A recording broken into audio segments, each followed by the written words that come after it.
So hello बच्चों, कैसे हैं आप लोग सब?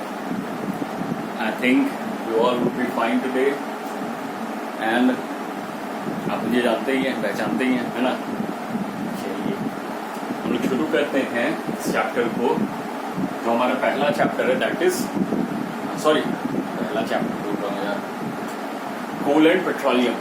ठीक है, the size of board is quite short, छोटा सा बोर्ड है, लेकिन बोर्ड छोटा होने से क्या हुआ यार, पढ़ाई करनी है ना, तो बस पढ़ते हैं। ठीक है, ओके।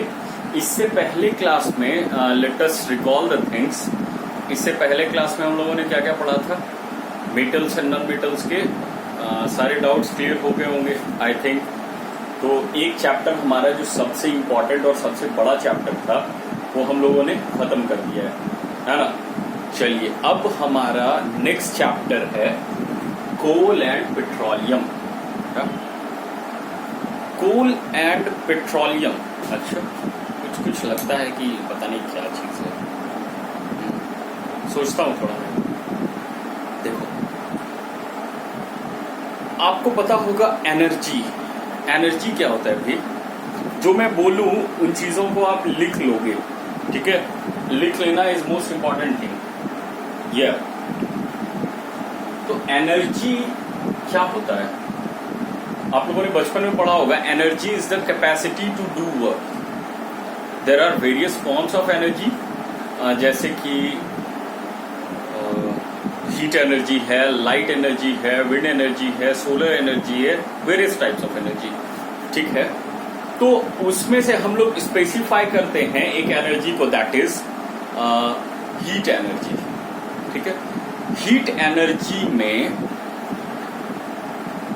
हीट एनर्जी का प्रोडक्शन कैसे होता है भाई? हीट एनर्जी का प्रोडक्शन, हीट एनर्जी है क्या?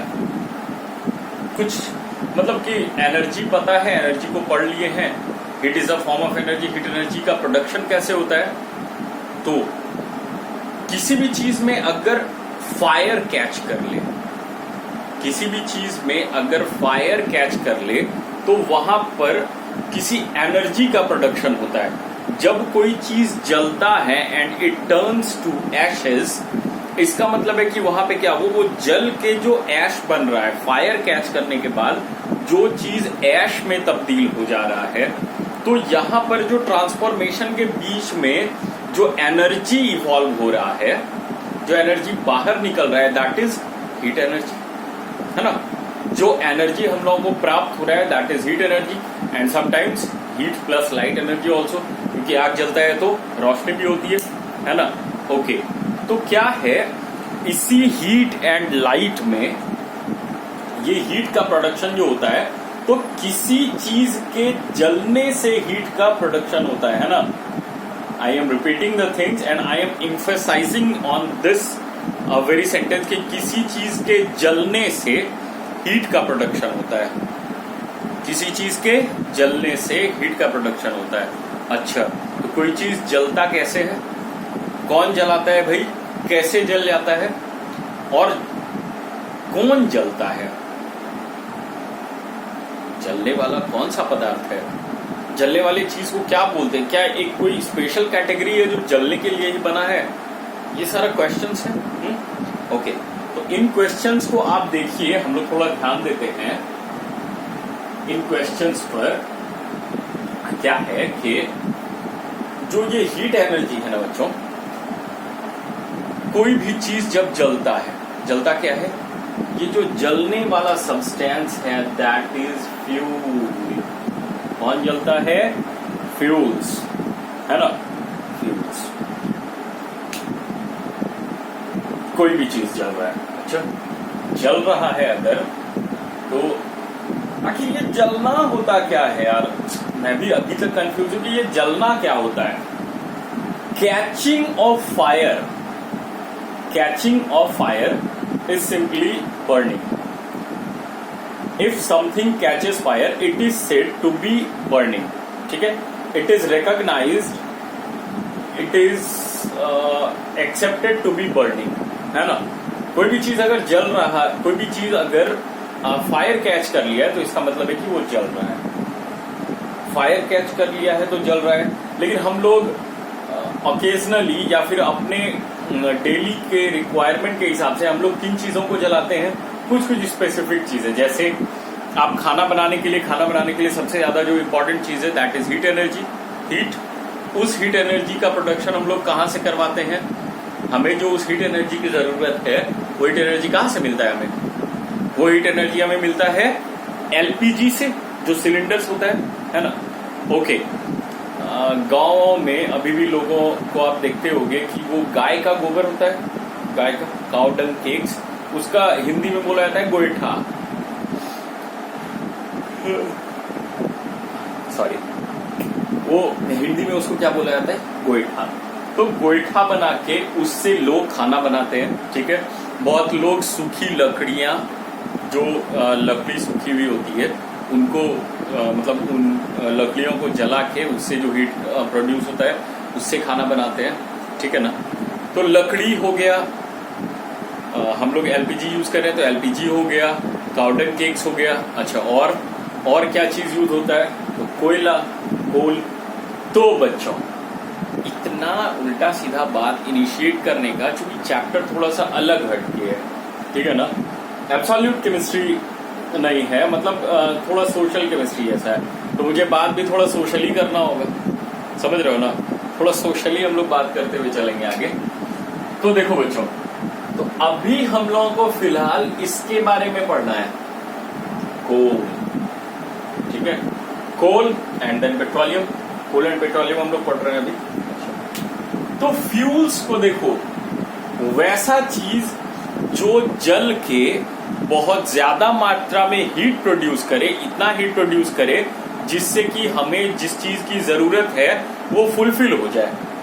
जैसे मान लो, अब आपको मैं दो एग्जाम्पल्स देता हूं। Example A is coal, suppose coal और वुड, ठीक है, लकड़ी मान लेते हैं। चलिए, आपको मैंने लकड़ी दे दिया और कागज दे दिया, अ पीस ऑफ पेपर, ठीक है। तो लकड़ी और पीस ऑफ पेपर में आपको क्या लगता है किससे आप खाना बना सकते हो? ठीक है, लकड़ियां भी है, 1 केजी लकड़ी है मान लो, 1 केजी लकड़ी और जितना अमाउंट ऑफ लकड़ी होता है अमाउंट ऑफ मैंने पेपर दे दिया, तो आपको क्या लगता है आप किससे खाना बना सकते हो मोर इफेक्टिवली एंड मतलब क्वाइट रेडीली? ज्यादा हीट एनर्जी किससे प्रोड्यूस होगा? पता है आपको कैसे? आप जैसे ही खाना बनाना, कागज को अगर आप जला जला के खाना बनाओगे तो आप देखोगे कागज तुरंत जल के खत्म हो जा रहा है, क्योंकि आपको जो हीट चाहिए खाना बनाने के लिए दैट शुड बी कंसिस्टेंट। अरे बोलो, that should be consistent. Okay, तो क्या है कि जो खाना बनाने के लिए हमें कंसिस्टेंट हीट चाहिए वो कागज प्रोवाइड नहीं करेगा। कागज Burns, paper Burns but very readily. It also produce a large amount of heat, but for a very short period of time. That will not match to our requirement. That cannot fulfill our requirement. ठीक है? But as far the matter of wood is concerned, wooden log is concerned, or wooden sticks are concerned, तो क्या होगा वहां पर ना, वहां पे भी हीट प्रोडक्शन होगा, वहां पे भी हीट प्रोडक्शन होगा, लेकिन कैसा? वहां पर जो हीट प्रोडक्शन होगा बच्चों, वहां पे हीट प्रोडक्शन कंसिस्टेंट होगा। एक बार उस लकड़ी ने आग को पकड़ लिया तो फिर क्या है, वहां पे कंसिस्टेंट होगा जब तक कि वो लकड़ी पूरी की पूरी जल नहीं जाती है, ठीक है ना। तो इसमें से आप फ्यूल किसको मानोगे? फ्यूल वही चीज हो सकता है जो कि हमें जितना अमाउंट ऑफ हीट नीडेड है एटलीस्ट उतना सा दे दे, that will be called as fuel. Okay, तो देखो बच्चों, अब हम लोग फ्यूल वो चीज है जो कि फायर कैच करके और फिर हमें हीट एनर्जी प्रोवाइड करे and sometimes light energy also. So fuels are the substances that produce heat energy for our requirement. Okay, तो अब देखो, what are the characteristics of fuels? तो फ्यूल्स के लिए क्या क्या है देखिए, the first one is fuels should be readily available. ये जो फ्यूल्स हैं readily अवेलेबल का मतलब बहुत अच्छे से हम लोगों को मिल जाए, बहुत ज्यादा इसके लिए मशक्कत नहीं करनी पड़े, ठीक है ना, बहुत ज्यादा इसके लिए हमें मशक्कत नहीं करनी पड़े। मतलब कि अब मान लो थोड़ा सा फ्यूल है, हमने उसको स्टोर किया, फिर रोज खाना बन रहा है, रोज काम हो रहा है, तो अब बनाते बनाते क्या वो जल के खत्म हो गया। अब खत्म हो गया तो हम लोग परेशान है कि कहाँ मिलेगा यार, यहाँ जाके देख रहे हैं, वहां जाके देख रहे हैं, मतलब परेशान। ऐसा नहीं होना चाहिए। It should be readily available, तुरंत मिल जाए और मतलब जल्दी मिल जाए। Okay, cheap, it must be cheap, सस्ता भी हो। क्यों बच्चों, सस्ता होना फ्यूल के लिए इसलिए जरूरी है क्योंकि फ्यूल का काम सिर्फ खाना को पकाना है। बात को समझो, फ्यूल का काम सिर्फ खाना को पकाना है। ये जो फ्यूल होगा वो जल जाएगा, जल के उसको ऐश बन के वो खत्म हो जाएगा। हम लोगों को जरूरत किस चीज की होती है पता है? हम लोगों को इस फ्यूल की जरूरत नहीं है, हम लोगों को जरूरत है इस फ्यूल को जलाने के बाद जो हीट एनर्जी बाहर आती है, हमें जरूरत उस हीट एनर्जी की है, ना कि इस फ्यूल की। I am repeating the thing that we need the heat that is produced by burning these fuels. We need the heat that is produced by burning these fuels, not the fuels itself. बात समझ रहे हो ना? हमें इन fuels की जरूरत नहीं। अरे यार इस फ्यूल का को टांग के हमें माला नहीं बनाना है। बात समझ रहे हो ना? इस फ्यूल को टांग के अपने गले में टांग के कुछ गीत वीत नहीं गाना है, वैसा कुछ नहीं करना है। फ्यूल की सिर्फ इतनी सी एप्लीकेशन है कि इन फ्यूल्स को जला के जो हीट एनर्जी प्रोड्यूस होता है, हमें उस हीट एनर्जी को ट्रांसफॉर्म करना है किसी में। आपने ये पढ़ा होगा, शायद पढ़ा होगा, या नहीं तो आप फिर 9th में पढ़ोगे फिजिक्स में, कि जो एनर्जी है ना, energy is a chapter in physics, work power and energy. तो क्या है कि एनर्जी जो होता है वो energy can neither be created nor be destroyed. Energy can neither be created nor be destroyed. In fact, heat energy also can't be created. Actually, these fuels are storing a lot of heat energy in them. These fuels are storing a lot of energy in them. That is why when we burn it, it produces heat. ठीक है? These are energy storages. These are energy packets. ठीक है ना? तो क्या है कि इनमें एनर्जी होता है। हम क्या करते हैं, इन एनर्जीज को यूज करके इस एनर्जी को क्या कर देते हैं, ट्रांसफॉर्म कर देते हैं। I repeat, energy can neither be created nor be destroyed. ना ही हम एनर्जी को बना सकते हैं, ना ही एनर्जी को हम लोग खत्म कर सकते हैं। कर क्या सकते हैं भाई? तो हम लोग एनर्जी को एक फॉर्म से दूसरे फॉर्म में तब्दील कर सकते हैं। फॉर एग्जाम्पल, अब जैसे आप बात कर लो, सोलर प्लेट्स आपने देखा ना, सोलर सेल, सोलर सेल्स जो होता है इतना बड़ा बड़ा सा कुछ लगता है कि फ्लैट टाइप का रेक्टेंगुलर क्यूबॉइडल शेप का। आप देखोगे बहुत लोगों के कभी कभी कुछ इलेक्ट्रिकल पोल्स में लगे हुए रहते हैं, ब्लैक वो स्क्वायर कुछ इस टाइप का, इतना बड़ा बड़ा ही रहेगा और कुछ स्क्वायर टाइप का पूरा बना हुआ रहता है। आई नो आप सब लोगों ने देखा होगा। तो वो जो सोलर सेल्स होता है वो क्या करता है पता है? Solar energy is a different form of energy, मतलब कि वो हीट भी हमें दे रहा है और लाइट भी दे रहा है। तो सोलर एक एनर्जी है। इस सोलर एनर्जी को हम लोग क्या करते हैं, सोलर प्लेट्स और सोलर सेल्स की मदद से these solar energies are transformed from solar to electrical energy. नहीं, अरे भाई सोलर सेल्स में क्या होता है, आप देखोगे सोलर सेल्स दिन भर चार्ज होता है। सूर्य की रोशनी में, in the sunlight it gains charge, ठीक है, इट गेन्स सम एनर्जी। ठीक है, तो क्या होता है, सोलर सेल जो सन से एनर्जी निकल रहा है उस एनर्जी को अपने में स्टोर कर लेता है और फिर रात होने के बाद हम लोग क्या करते हैं, स्विच को ऑन करते हैं तो देखते हैं कि इलेक्ट्रिसिटी नहीं है, फिर भी लाइट जल रहा है। क्यों? कि उस सोलर सेल ने जिस एनर्जी को अपने अंदर स्टोर किया, अब वो क्या कर रहा है, उस स्टोर्ड एनर्जी को ट्रांसफॉर्म कर दे रहा है। किस एनर्जी में? इलेक्ट्रिकल एनर्जी में। बात समझ रहे हो ना? किस एनर्जी में? इलेक्ट्रिकल एनर्जी में। और ये इलेक्ट्रिकल एनर्जी क्या दे रहा है? हमें लाइट एनर्जी दे रहा है। इलेक्ट्रिकल एनर्जी इस जो ये बल्ब्स हैं, CFLs हैं या कोई भी ट्यूबलाइट्स हैं, ये लोग क्या करते हैं, electrical energies are changes from electrical to light energy. यहाँ सारा का सारा काम भाई ये इलेक्ट्रिक एनर्जी का इंटरचेंज, एनर्जी का ट्रांसफॉर्मेशन, यही तो काम है। वहां से heat energy, solar energy, sunlight आया, सनलाइट सोलर एनर्जी को फिर सोलर सेल ने कर दिया इलेक्ट्रिकल एनर्जी में, फिर ये जो लाइट्स हैं, ये लाइट्स क्या करते हैं, इलेक्ट्रिकल एनर्जी को फिर से लाइट एनर्जी में तब्दील कर दिया। आप खत्म, बात समझ रहे हो ना? ओके, तो ये कुछ कहानी थी।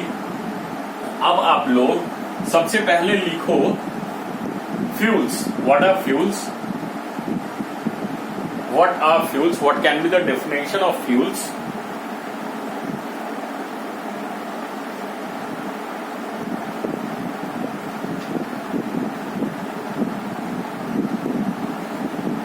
Fuels are something. Fuels are something. आप लोग इसको नहीं लिखना, जो मैं बोल रहा हूं आप लोग वो लिखोगे। Fuels are something that burns in presence of air. Fuels are something that burns in presence of air to give us. Fuels are something that burns in presence of air to give us heat and light energy. To give us heat and light energy. Okay? Fuels are something that burns in air to give us heat and light energy. Okay? अब उसके नीचे लिखिए characteristics of fuels. Characteristics of fuels.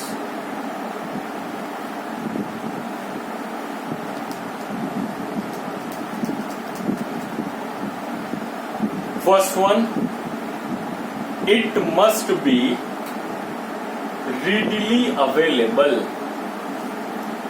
First one is it must be readily available. ठीक है? Second लिखिए it must be cheap. It must be cheap. First लिखिए it must be readily available. Second, it must be cheap. Third, it should have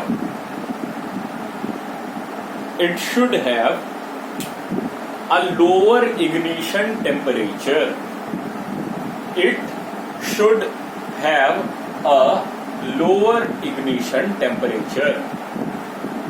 Ignition temperature को आप ignition point भी लिख सकते हैं। Ignition point, ठीक है? It should have low ignition point या ignition temperature। ये ignition temperature क्या होता है, लिख लीजिए इसमें।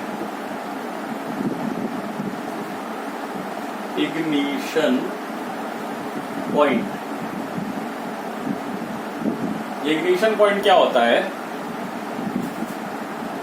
The temperature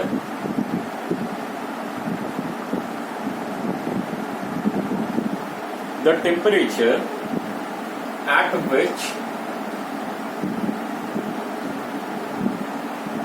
a substance catches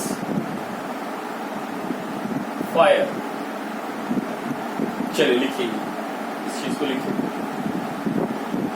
ignition point या इग्निशन टेम्परेचर क्या हो सकता है?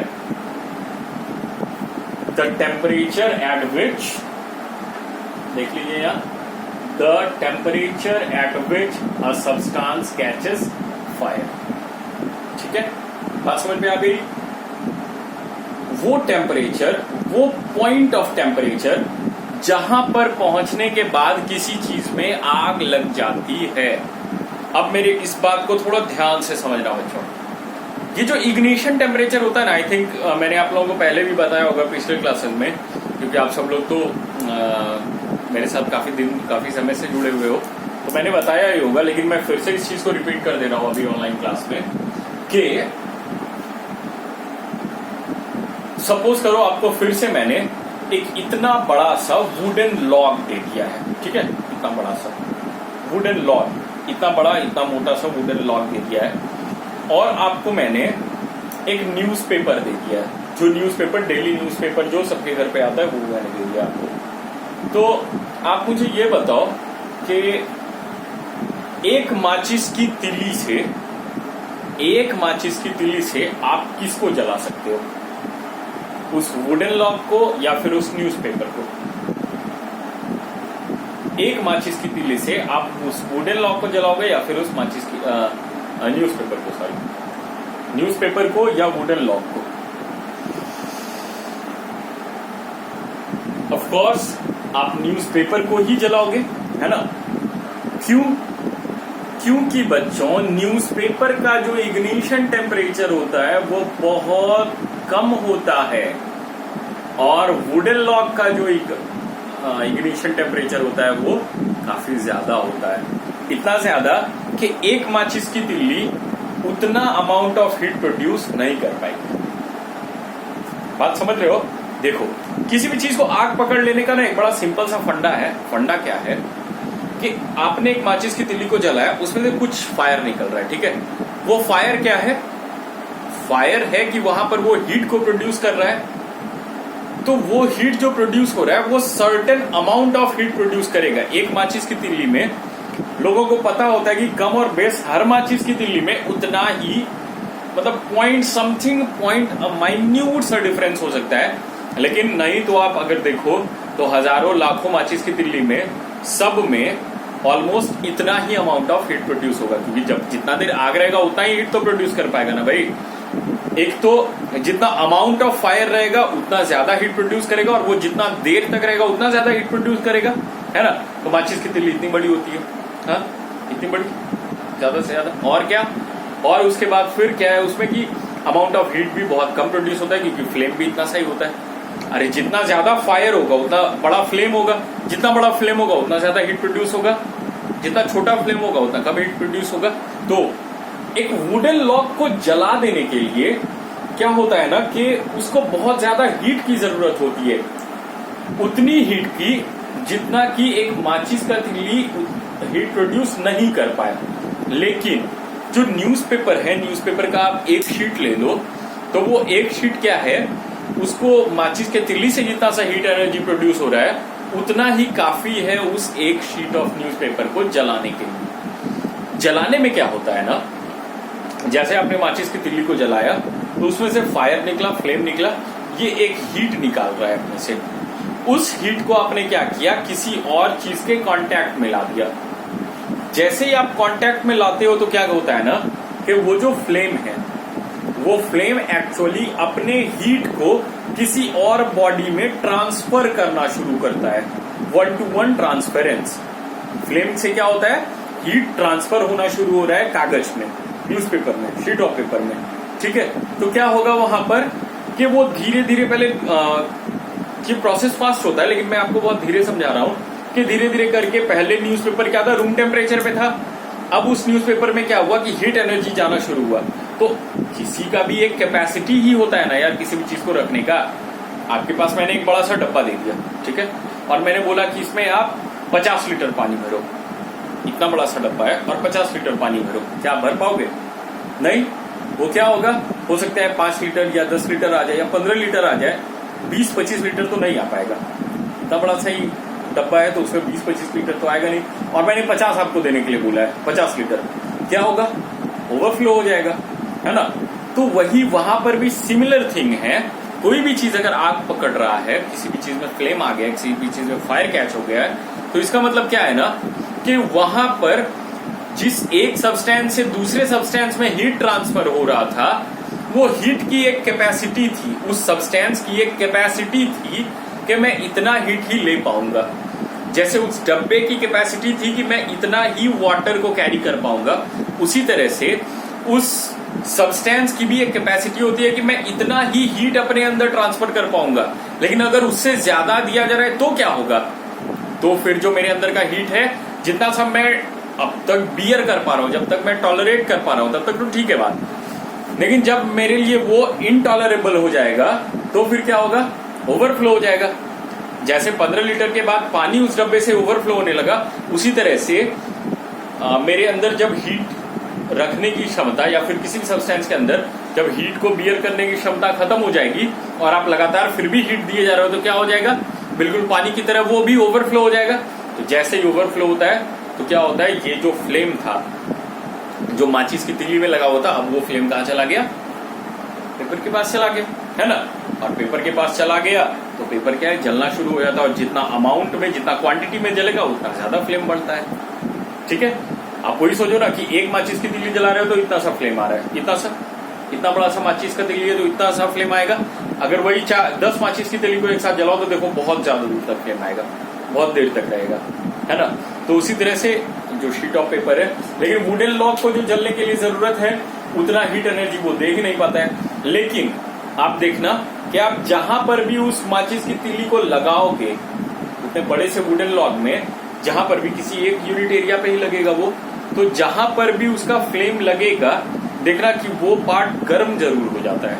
क्यों गर्म हो गया, बाकी पार्ट तो बिल्कुल वैसा का वैसा है, जैसा पहले था वैसा ही अभी है, लेकिन जहां पे आपने लगाया वो पार्ट गर्म क्यों हो गया भाई, वो पार्ट इसलिए गर्म हो गया क्योंकि माचिस की तिल्ली से जो फ्लेम निकल रहा था उसने अपना हीट उस वुडन लॉग के अंदर ट्रांसफर कर दिया है। बात समझ में आई। तो इग्निशन टेम्परेचर क्या है कि माचिस की तिल्ली में जितना हीट प्रोड्यूस होता है उतना ही हीट काफी है शीट ऑफ पेपर को जलाने के लिए। क्यों, क्योंकि उसका इग्निशन टेम्परेचर बहुत लो है, तो वो उतना सा ही हीट प्रोड्यूस हुआ माचिस की तिल्ली में कि उसका इग्निशन टेम्परेचर पहुंच गया, उसमें आग लग गया।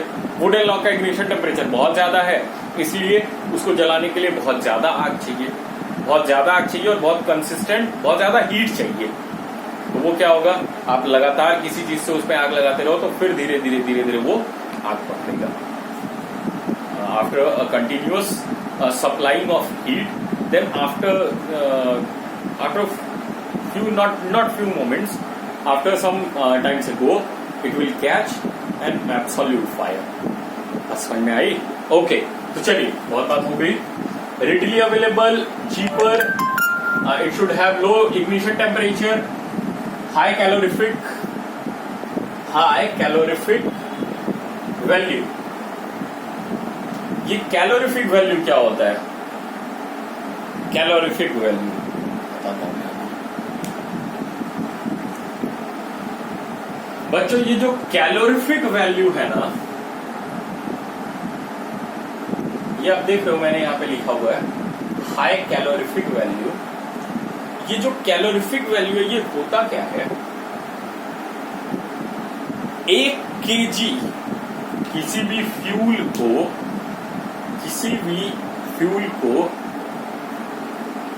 1 kg फ्यूल को जलाने पर जितना अमाउंट ऑफ हीट एनर्जी वो प्रोड्यूस करेगा in terms of kilo calorie, क्योंकि व्हाट इज द ऐसा unit of energy, it is joule, and joule का ही एक और मतलब यूनिट है, एनर्जी का ही एक और यूनिट है कैलोरी। पता है ना आपको, आप देखोगे कि बोलता है लोग एक्सरसाइज करो यार, एक्सरसाइज कर रहा है तो कैलोरीज बर्न हो रहा है ना। तो कैलोरीज क्या है, calorie is also a unit of joule, not standardize unit. Standardize unit तो जूल है, लेकिन calorie is also a unit of energy. तो वही क्या है कि आपको मान लो 1 kg कोई फ्यूल दे दिया गया, 1 kg मान लो कि कोल दे दिया गया या पेट्रोलियम दे दिया गया या फिर केरोसिन दे दिया गया, डीजल दे दिया गया, काउडंग केक दे दिया गया, वुड दे दिया गया, कुछ भी। 1 kg फ्यूल को जलाने के बाद जितना अमाउंट ऑफ हीट प्रोड्यूस होता है that is called calorific value. क्या, 1 kg फ्यूल को जलाने के बाद जितना amount of heat energy produce होगा that is called calorific value. बात समझ में आई, ठीक है। या कैलोरिफिक वैल्यू इज जितना अमाउंट ऑफ हीट प्रोड्यूस होगा after burning 1 kg of any fuel, that is called calorific value. तो क्या है, किसी भी फ्यूल का फ्यूल वही हो सकता है एक आइडियल फ्यूल। एक्चुअली मैं ये जो पॉइंट्स है, जो कैरेक्टरिस्टिक है, वो मैं आइडियल फ्यूल का लिख पा रहा हूं, लेकिन इस दुनिया में कोई आइडियल फ्यूल एग्जिस्ट नहीं करता है बच्चों, ठीक है। कुछ ना कुछ कमी है ही उसमें, तो क्या है कि जो सबसे आइडियल होगा उसका ये है, लेकिन इसमें से कुछ भी पार्ट मिल जाए तो हम लोग उसको फ्यूल कंसीडर कर लेते हैं। तो चलिए आइए इसमें हाई कैलोरीफिक वैल्यू लिखो। It must have high calorific value. ठीक है, नेक्स्ट लिखिए इट शुड प्रोड्यूस या it must produce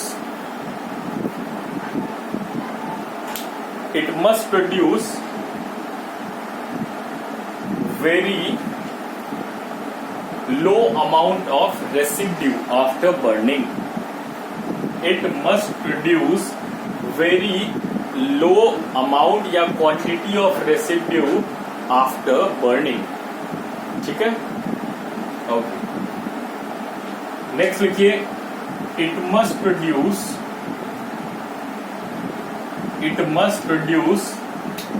a large amount of heat. क्यों? सबसे मेन चीज तो यही है भाई, सबसे मेन पार्ट यही है। फ्यूल्स को हम लोग जलाते इसलिए हैं, अरे भैया कोई पागल थोड़ी है कि कोई भी चीज को जला के खत्म कर देने के लिए उसके पैसे देगा। आप एलपीजी सिलेंडर में क्या करते हो? सिर्फ उसको जलाने के लिए पैसा दे देते हो। लकड़ी को लोग खरीदते क्यों है? मतलब फर्नीचर्स के लिए नहीं, अगर मान लो खाना बनाने के लिए खरीद रहे हैं तो क्यों उसको जलाने के लिए लोग पैसा क्यों खर्च करेगा भाई? क्यों खर्च करेगा? क्योंकि हम लोग उस हीट एनर्जी को अपने अकॉर्डिंग, जिस चीज में हमें जरूरत है हम लोग उसको अपने अकॉर्डिंग यूज कर रहे हैं। उस हीट एनर्जी का हम लोग ट्रांसफॉर्मेशन कर रहे हैं, एप्लीकेशन है उसका किसी और चीज के प्रोडक्शन में। बात समझ रहे हो ना? ओके, तो क्या है? Least residue and it should produce a very large amount of heat. बहुत ज्यादा अमाउंट ऑफ हीट प्रोड्यूस ये करना चाहिए। ओके, आप एग्जाम्पल में लिख लो all the 3 types of fuels. SF means solid fuel, आप लोग लिखेंगे सॉलिड फ्यूल। क्योंकि आप देख रहे हो मेरे पास स्पेस बहुत ज्यादा है लिखने के लिए, इसलिए मैंने शॉर्ट फॉर्म में लिखा है SF। ठीक है, जब आप लिखो इसमें सॉलिड फ्यूल क्या क्या है भाई?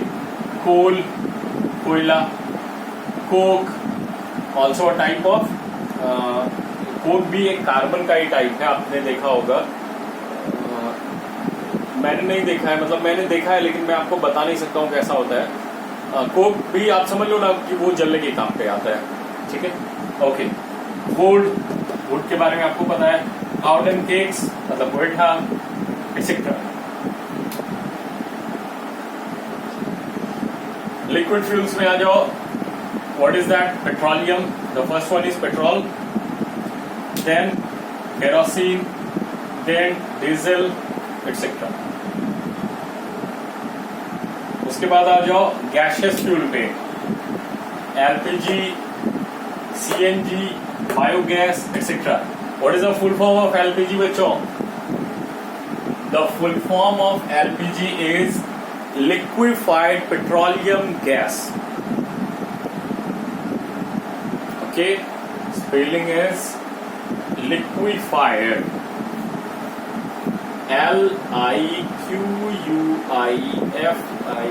liquefied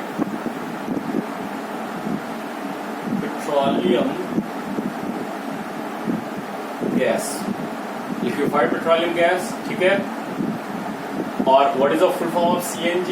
It is